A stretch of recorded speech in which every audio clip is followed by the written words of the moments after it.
Muy buenas tardes a mis queridos estudiantes de los segundos niveles de la tarde y de la noche, segundos niveles medios, ¿ya? El objetivo de la presente cápsula o grabación, ¿verdad?, es reforzar algunos contenidos que nosotros pudimos haber visto en el mes de agosto, toda vez que algunos estudiantes, ¿verdad?, que a lo mejor tienen alguna problemática para aprobar el ramo, esto les puede servir para una eventual prueba de recuperación, ya que vamos a hacer al final de este proceso. Bueno, entonces les invito, ¿verdad?, a que retomemos lo que durante ese mes habíamos visto, ¿cierto?, como las instancias de aprendizaje de la asignatura de Historia y Geografía, o Historia y Ciencias Sociales. Bueno, la semana del 18, que corresponde, ¿verdad?, al 2 al 5 de agosto, estábamos estudiando, en el fondo, el concepto de edad contemporánea. La edad contemporánea, como decíamos en esa oportunidad, es la edad histórica que vivimos en la actualidad. Por lo general se sitúa su comienzo a finales del siglo XVIII o a inicio del siglo XIX. O sea, la edad contemporánea se inicia a finales del siglo XVIII. Siempre se ha señalado que se establece como punto de inicio la Revolución Francesa. ¿Ya? Para muchos, la edad contemporánea parte con la Revolución Francesa. Entre los hitos que marcaron a la edad contemporánea aparecen la Revolución Industrial, la expansión del capitalismo en todo el mundo, el avance de la ciencia, el nacimiento de los medios de comunicación más trascendentes y, por supuesto, las guerras mundiales. ¿Ya? La Revolución Industrial marcó toda una época en el siglo XIX, el cambio del uso de energías, ¿verdad?, pasando primero por el carbón, el petróleo y después la electricidad, el surgimiento del ferrocarril como importante medio de transporte, el cambio fundamentalmente de los conceptos cerca-lejos, ¿ya? Es decir, gracias al ferrocarril, unas localidades que se encontraban o se pensaba que estaba muy lejos de una metrópoli, un polo de desarrollo. Ahora, gracias a estos medios de transporte, especialmente el ferrocarril, se sintieron más cerca, ¿ya? Eso es importante ustedes considerarlo. Y está claro que las guerras mundiales van a marcar la época contemporánea, especialmente la segunda, ¿ya? Entonces todo el mundo se vio involucrado, ¿ya? La edad contemporánea puede definirse como el periodo histórico más reciente, una etapa posterior a la edad moderna, que comprende desde finales del siglo XVIII, ya con el inicio de la Revolución Francesa, hasta la actualidad. O sea, oficialmente la época contemporánea no ha terminado, ¿ya? No ha terminado. Evidentemente, como ya señalé, ¿verdad?, las guerras mundiales, ahí vemos, de hecho, imágenes sobre el bombardeo atómico a Hiroshima y Nagasaki, que terminó con la Segunda Guerra Mundial, ¿no es cierto? Y ahí al lado, el punto de inicio de la Revolución Francesa, que fue más que el punto de inicio, perdón, el punto máximo, cúlmine de la Revolución Francesa, que fue el guillotinamiento del rey, ¿no es cierto?, Luis XVI, ¿ya? Que era la primera vez que un monarca absoluto, ¿no es cierto?, era decapitado por una monarquía, una revolución triunfante.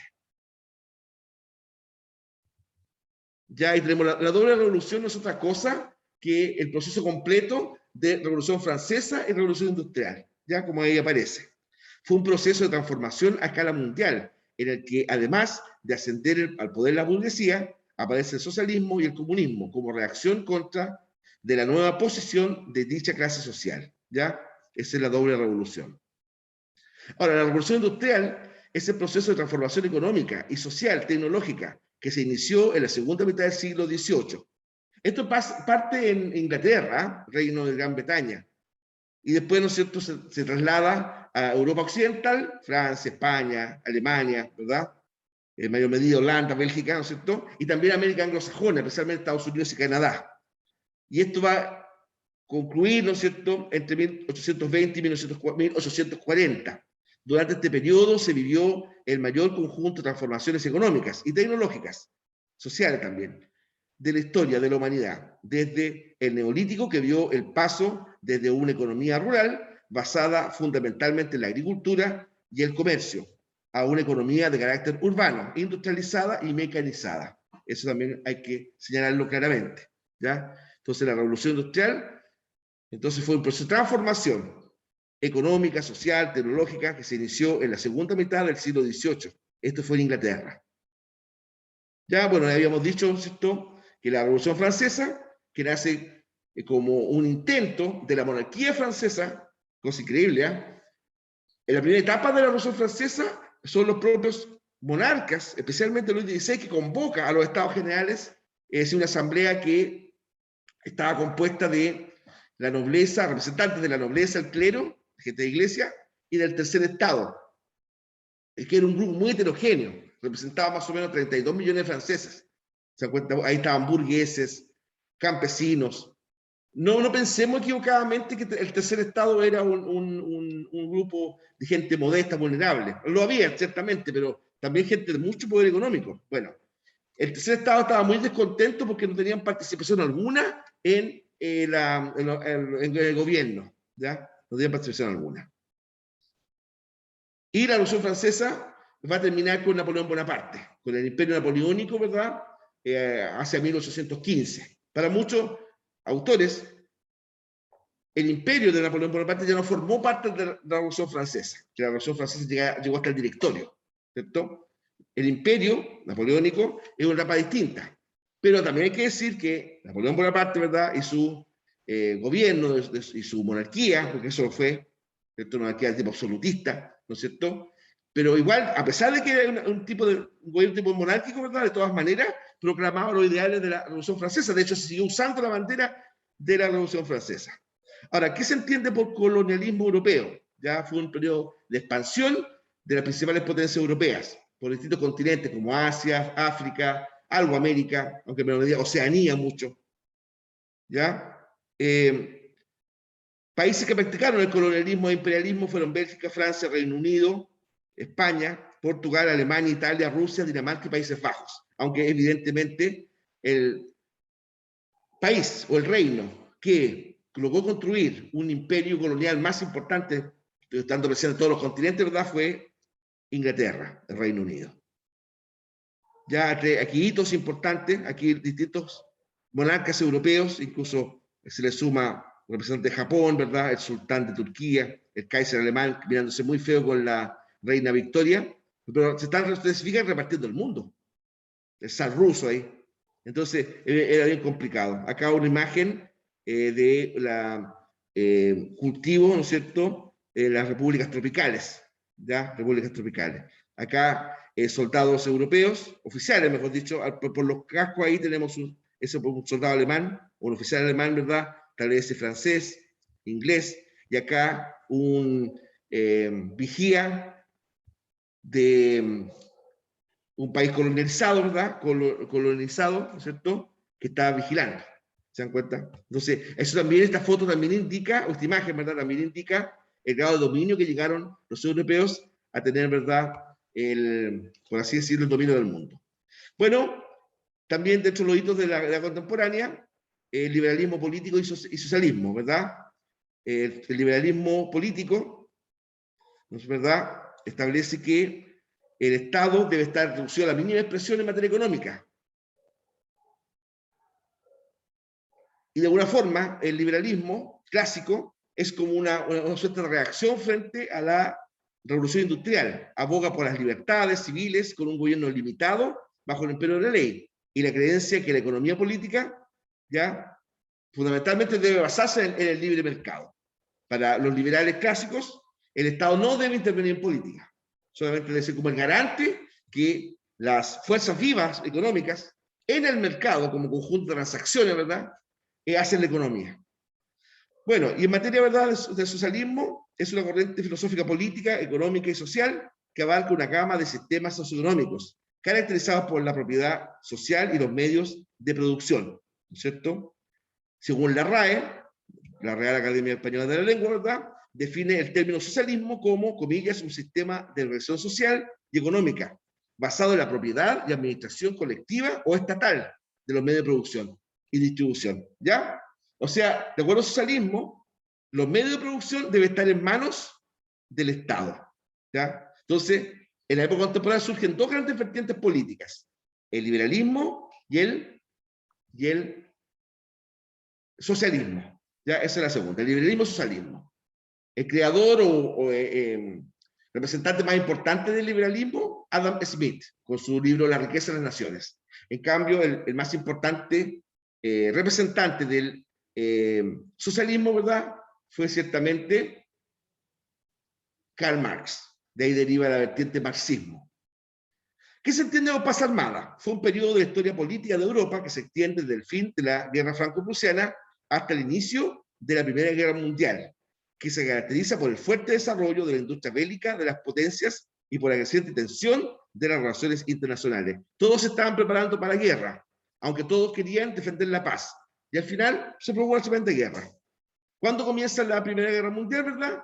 El 28 de julio de 1914. Se da eso como inicio, el atentado de Sarajevo. Ahí vemos, ¿verdad?, al terrorista extremista, ¿no es cierto?, serbio, Gavrilo Princip, dispararle al heredero de la corona austriaca, Francisco Fernando, ¿verdad?, acompañado de su esposa Sofía, que de la cual también muere en el atentado, ¿no es cierto? Y ahí tenemos un importante grupo de gobernantes, ¿verdad?, jalando la cuerda contra estos dos. Aquí tenemos Alemania y tenemos Austria. De acá tenemos, son más, pero que está Rusia, ahí tenemos Francia, Inglaterra, ¿ya? Esta guerra duró 4 años y provocó una enorme cantidad de muertos, ¿ya? Tal vez a lo mejor el detalle de la Primera Guerra Mundial no viene tanto el caso, digamos, lo importante es señalar aquí, la Primera Guerra Mundial se dividió en 3 etapas. Primera Guerra de Movimientos, 1914, Guerra de Posiciones o de las Trincheras, 1915 al 17, y Segunda Guerra de Movimiento, el 18. Termina con la derrota de Alemania y sus 2 aliados. Son 3 aliados realmente. Está Alemania, Austria, ¿verdad?, Bulgaria y Turquía. De Alemania fue la gran perdedora. Aquí imágenes de la Primera Guerra Mundial, ¿verdad? Y algún tipo de elemento que considerar, ¿ya? Así que eso le dejamos con el reforzamiento de la clase 19, claro, 19 de 18, perdón, me sudé, 18 de agosto, ¿ya? Ahora, en la número 19, clase 19. Bueno, seguimos ahí con la República, o mejor dicho, con la edad contemporánea, ¿ya? Recordar, ¿no es cierto?, que Alemania fue la gran perdedora de esta guerra, la gran perdedora, ciertamente, y imagínense todo lo que debió sufrir Alemania por la derrota, ¿ya? En primer lugar, su sistema político. Alemania dejó de ser un imperio y se transformó en una república. De hecho, el Kaiser Guillermo II, Kaiser de Alemania, ¿verdad?, así como emperador, se refugió en Bélgica, ¿ya? Se exilió. Muere en Primera y Segunda Guerra Mundial, muere el Kaiser, ¿cierto? Bueno, ¿qué territorio debió ceder Alemania? Francia, Polonia, ya a Bélgica, Dinamarca, distintos territorios. Todas las colonias debió cederlas. Las colonias que tenía, que no eran tantas tampoco, pero las colonias que tenía Alemania se las debió ceder en su gran parte a Inglaterra o Reino Unido y a Francia. Alemania vio dividido su territorio en 2 partes. Es decir, Prusia Oriental, que era como un sector aislado del resto de Alemania, y lo que es hoy día Alemania. ¿Por qué se produjo eso? Porque según el Tratado de Versalles, que Alemania debió firmar tras la Primera Guerra Mundial, ¿verdad?, se obligaba a dejar que Polonia saliera al mar Báltico, a través de su territorio. Entonces eso creó un pasadizo geográfico, ¿verdad?, que la historia conoce como el corredor de Danzig, porque ahí está el puerto alemán de Danzig, ¿verdad?, o también llamado corredor polaco. Entonces eso que una parte de Alemania quedara como aislada, ¿se acuerdan? Obviamente con todo lo que ello implica. Ahora, después de la Primera Guerra Mundial se crearon distintas repúblicas, en algunos casos, la mayoría de repúblicas, a partir de imperios que cayeron.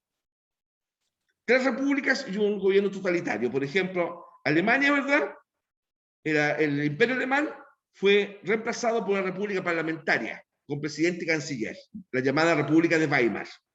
El Imperio Austrohúngaro, ¿ya? Fue reemplazado por dos gobiernos independientes entre sí, Austria y Hungría, que hasta el día de hoy, ¿verdad? Son gobiernos y países independientes, autónomos, gobiernos republicanos.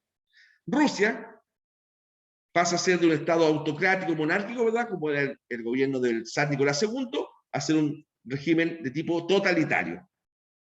Y Turquía, que era también una monarquía, ¿no es cierto?, con un sultán, ¿verdad?, como jefe máximo, pasa a ser un estado republicano, en un tiempo socialista, de tipo socialista, ¿verdad?, fundado y liderado por el general Mustafa Kemal Atatürk. ¿Ya? Ahora, un tema súper importante que ocurrió dentro de la Primera Guerra Mundial fue la Revolución Rusa, como yo dije recién. Un sistema absolutamente atrasado en materia social como el régimen zarista, en medio de la Primera Guerra Mundial y producto del descontento que esta guerra provocaba entre su población, especialmente en el ejército, ¿no es cierto? Bueno, este imperio va a tener dos revoluciones. En primer lugar, la revolución, ¿no es cierto?, de febrero de 1917, ¿cierto? Ahí se ve obligado a renunciar el zar Nicolás II y le sucede un gobierno de tipo socialista, moderado, ¿verdad?, liderado por Alexander Kerensky. Ya. Que él mandaba un grupo político que se llamaba los mencheviques, los que también se denominaban los de la minoría. Repito, un gobierno socialista de tipo moderado, casi de tipo socialdemócrata.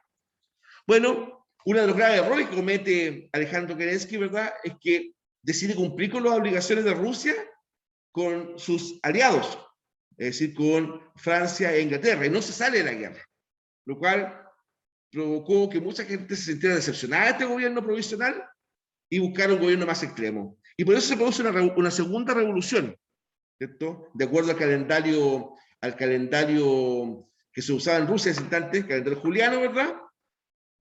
Eso fue en octubre del 17. En el calendario occidental que usamos nosotros, noviembre del 17. ¿Ya? Pero de todas formas se le conoce como la Revolución de Octubre. ¿Ya? Y ahí los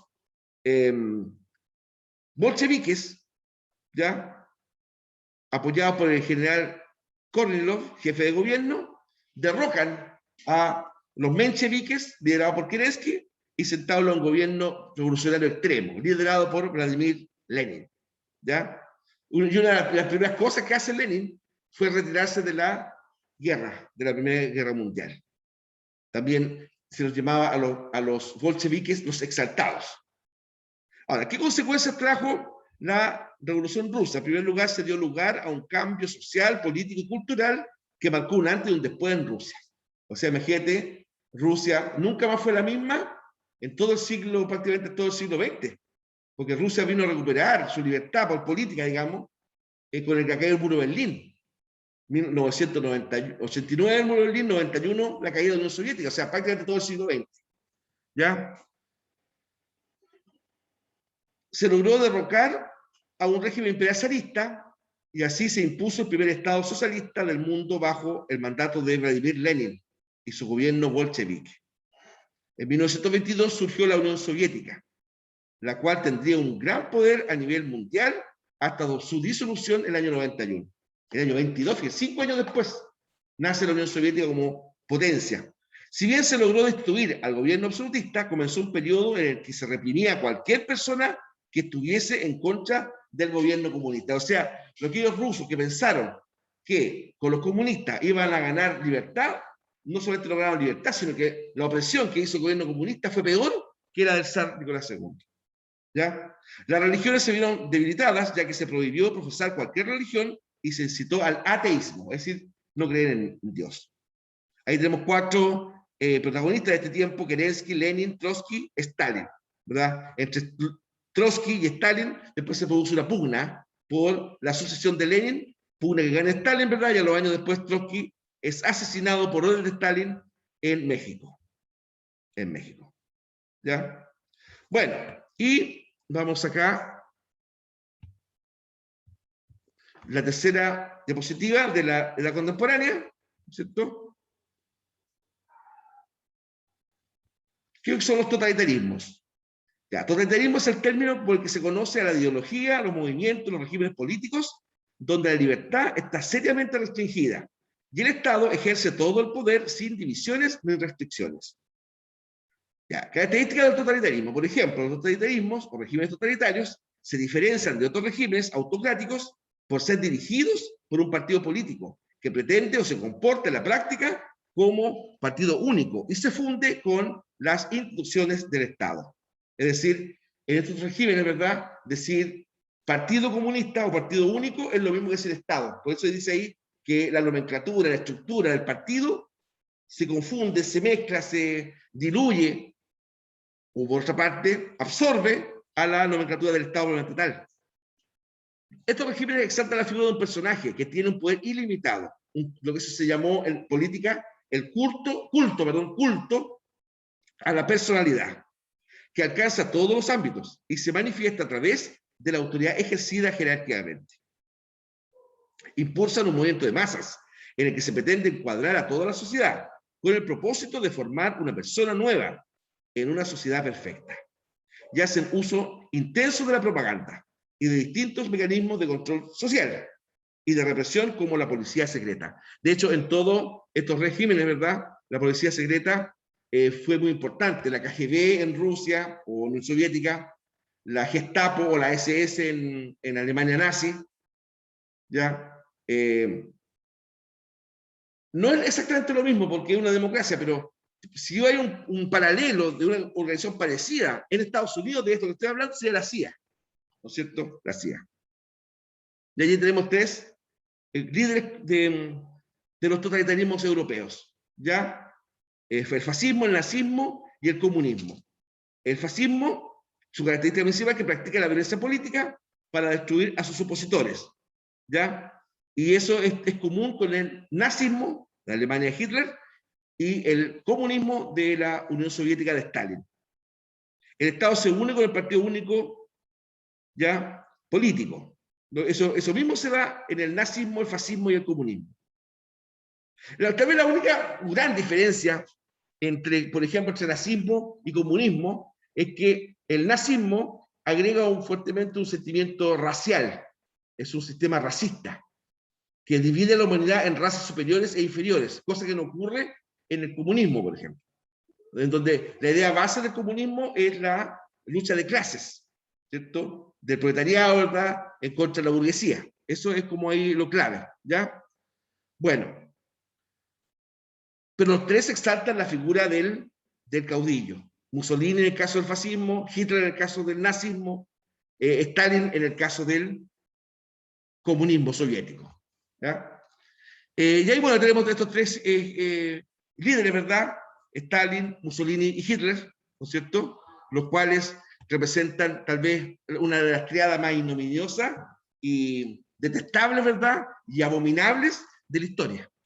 A ver, sería interesante calcular todas las víctimas que estos tres personajes, especialmente Hitler y Stalin, provocaron, ¿ya? Ahora, si quisiéramos, por ejemplo, diferenciar la democracia del totalitarismo, en primer lugar, está claro que la democracia se basa en la pluralidad y diversidad de ideas, ¿ya? La democracia es el respeto y, sobre todo, el promover la diversidad.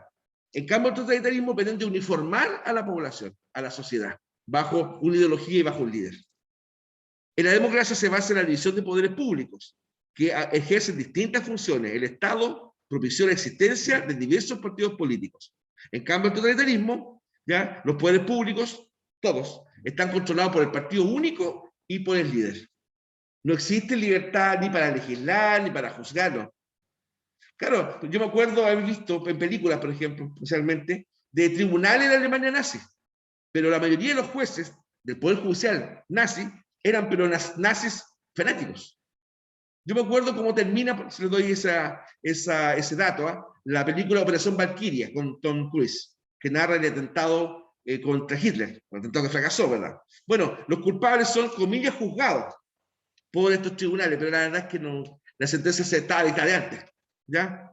Está. Incluso en un momento dado un juez nazi también dice, si yo pudiera dictarle 20 sentencias de muerte, se las dictaría. Entonces eso demuestra el grado de obsecuencia de esos tribunales con respecto al líder, Hitler. ¿Ya?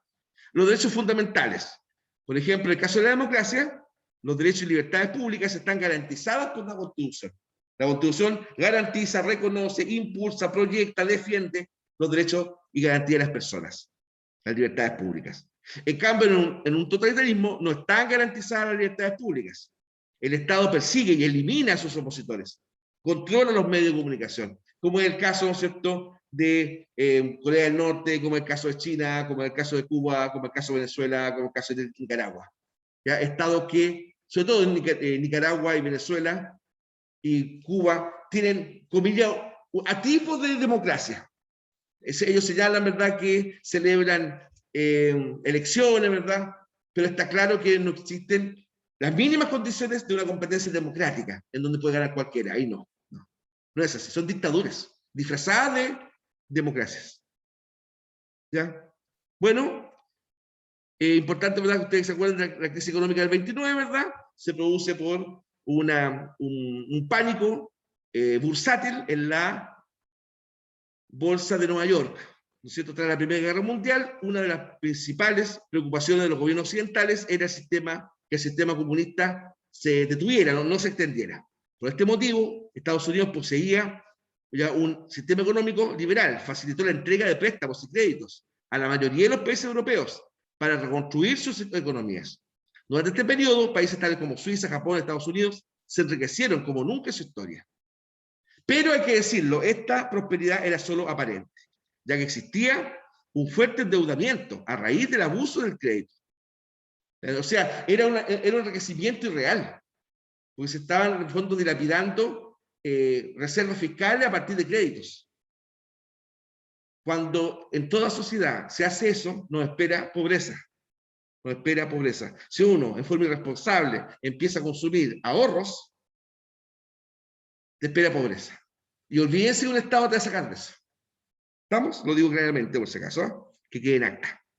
¿Ya? De esta forma llegó un momento en que la capacidad productiva superó las posibilidades de consumo de la población. O sea, en el fondo se producían bienes y servicios y la verdad es que la población no podía consumirlos. Y eso a la larga es quiebra. ¿Ya? En el fondo, como decimos en Chile, se empezaron a quedar acachados con tanto bien de producción. ¿Se dan cuenta? Y hasta que empezaron a quebrar en cadena. Esto empieza el 24 de octubre, un jueves, el famoso jueves negro de Wall Street, ¿verdad? Y se vieron abajo, tal cual, se desplomaron las acciones. Hubo suicidio, empresarios que se tiraron los ventanales de Wall Street, ¿cierto? Y provocó tremenda depresión económica en todo el mundo.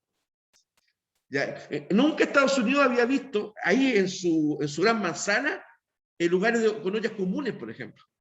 Albergue, de verdad. Era impensable para Estados Unidos, por el país más rico del mundo. Otra recomendación, y le va a pasar absurdo el ejemplo, pero si ustedes ven la última versión de King Kong, la última versión, ¿ya? No con la isla de Kong, no sé, otra, no, King Kong, tal cual, la última. Empieza mostrando la crisis del 29, ¿verdad? En donde la gente desesperadamente pidiendo trabajo, que no había, o muy mal los trabajos, ¿se dan cuenta? Y también eso da como pie al desarrollo de la actividad delictiva, todo el fenómeno gángster, al alero de la grave situación económica que estaba viviendo Estados Unidos. ¿Se dan cuenta? Bueno, muchachos, les dejo hasta acá esta pequeña cápsula ¿cierto?, de reforzamiento, ¿verdad? Probablemente haremos una la próxima semana y gusto en saludarles.